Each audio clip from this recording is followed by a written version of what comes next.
दोस्तों, आखिरकार भारतीय जनता पार्टी ने साबित कर दिया है वो केवल ईडी, सीबीआई, इनकम टैक्स या फिर किसी भी तरह के मामले में को लेकर केवल विपक्ष के पीछे पड़े हुए नहीं है। यानी गुजरात वाली जो जोड़ी है ना, मोदी और शाह की, उनके दरबार में अगर माथा नहीं टेकेंगे विपक्ष के नेता तो ईडी, सीबीआई, इनकम टैक्स सिर्फ उनके पीछे नहीं पड़ेगी बल्कि इनके अपने लाडलों को भी नहीं छोड़ेगी। यानी मोदी और शाह ने जो फैसला कर दिया, चाहे किसी के पॉलिटिकल करियर को बर्बाद करने का फैसला हो या किसी के आबाद करने का फैसला, बिल्कुल भी सवाल नहीं पूछा जाएगा। जी हां, उत्तर प्रदेश में यही हुआ है। जबकि इन सब मामलों में नीतीश कुमार को बोलना चाहिए था। नीतीश कुमार के एक बड़े नेता के पूरे पॉलिटिकल करियर को नेस्तनाबूद कर दिया गया सिर्फ इसलिए क्योंकि उन्होंने भारतीय जनता पार्टी के खिलाफ आवाज उठाई थी। आज मैं ये खबर दिखाने जा रहा हूं, ये एक्सक्लूसिव खबर है, आपको गोदी मीडिया, गोदी चैनल पर देखने को नहीं मिलेगी। नमस्कार, मैं हूं प्रज्वल गौतम और आप देख रहे हैं द पॉलिटिक्स मैन। मैं ये खबर जो आपको बता रहा हूं, यकीन मानकर चलिए कोई गोदी एंकर बता नहीं पाएगा। वो उस व्यक्ति को जिस पर लाड़ लुटाते रहे उत्तर प्रदेश के मुख्यमंत्री योगी आदित्यनाथ, उनको लेकर जो आज कार्रवाई हुई है उसे सटीक और सही बताएंगे। दरअसल आपको याद होगा 2017 में मुख्यमंत्री बनने के बाद योगी आदित्यनाथ ने अतीक अहमद, उनके परिवार के तमाम गुर्गों, तमाम संपत्तियों को कुर्क करने का काम किया। यही काम मुख्तार अंसारी और उनके परिवार के खिलाफ किया गया। इसे बताया गया कि हम कैसे उत्तर प्रदेश को स्वच्छ और स्वस्थ उत्तर प्रदेश बना रहे हैं। लेकिन जब जब ब्रजेश सिंह का नाम आया, जब जब नाम आया धनंजय सिंह का, तब तब ये चुप्पी साध कर बैठ गए। एक कार्रवाई बता दीजिए, ब्रजेश सिंह के खिलाफ हुई हो या धनंजय सिंह के खिलाफ?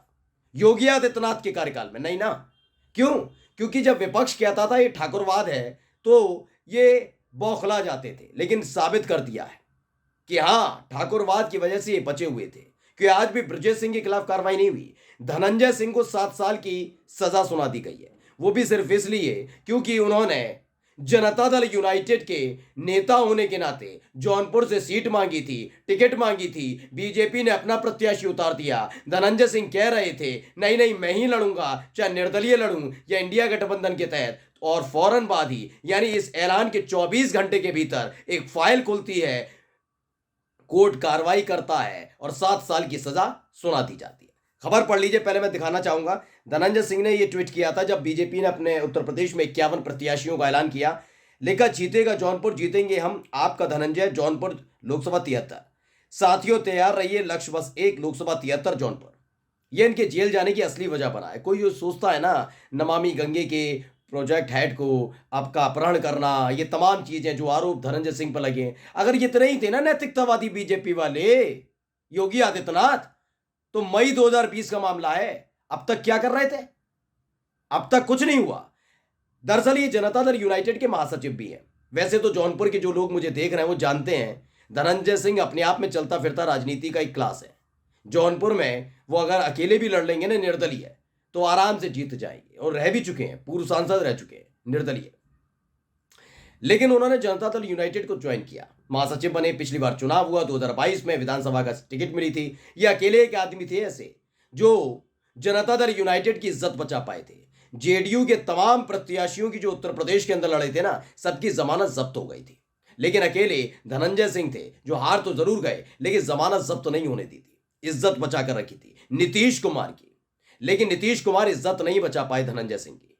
दरअसल धनंजय सिंह, चूंकि जेडीयू और बीजेपी में कॉलिजन हुआ बिहार के अंदर, धनंजय सिंह को लगा कि जब वहां पर गठबंधन हो ही गया है तो बीजेपी जौनपुर वाली सीट छोड़ेगी और जेडीयू के नेता होने के नाते धनंजय सिंह को देगी। लेकिन ऐसा नहीं किया गया। आखिरकार क्या हुआ? धनंजय सिंह ने ऐलान कर दिया, जो मैंने अभी आपको पोस्टर दिखाया। उसके बाद खबर देख लीजिए। खबर है, दैनिक भास्कर ने छापी है, ब्रेकिंग, पूर्व सांसद धनंजय सिंह को 7 साल की सजा, कोर्ट में बोला मैं निर्दोष हूं, 4 साल पहले मैनेजर को किडनैप करके गन पॉइंट पर धमकाया था। मैं कह रहा हूं 4 साल से कर क्या रहे थे ये? चाहे कोर्ट के बारे में बात करूं या मैं बात करूं बीजेपी के नेताओं की, सरकार किसकी है? एकाएक जैसे ये पोस्टर आता है वैसे ही, जैसे ही बगावत होती है वैसे ही। जानते हैं 7 साल सजा का मतलब क्या है? वो अब निर्दलीय क्या, इंडिया गठबंधन से क्या, कैसे भी चुनाव नहीं लड़ पाएंगे। हाँ, दरअसल मोदी जी ने सपना देखा है 400 पार का, 400 प्लस का, 400 पार। इस बार पता नहीं क्या क्या बोल रहे हैं। अब ऐसे ही नेता अगर बगावत करेंगे, और जान लीजिए जौनपुर से अगर अकेले अपने दम पर निर्दलीय भी चुनाव लड़ जाते, मैं बात नहीं कर रहा कांग्रेस की, समाजवादी पार्टी की, इंडिया गठबंधन, किसी की बात नहीं कर रहा, धनंजय सिंह के बारे में पता है कि अगर जौनपुर से अगर वो खुद ही चुनाव लड़ जाते तो जीत जाते। इस बात का डर था, एक एक सीट बहुत जरूरी है मोदी जी के लिए, वो जानते हैं वैसे ही कम आने जा रही हैं बाकी के ये लोग। तो क्या किया गया, जैसे ही बगावत हुई उसके दूसरे दिन फाइल खुलती है, सुनवाई तेज होती है, उसके बाद सजा सुनाई जाती है, 7 साल की सजा होती है, यानी कि आप चाहे बेल ले आइए या कुछ भी कर लीजिए, अब आप चुनाव नहीं लड़ पाएंगे, चुनाव लड़ ही नहीं सकते आप। 7 साल सजा का मतलब यह है, सोचिए पॉलिटिकल करियर खत्म करके रख दिया। क्यों?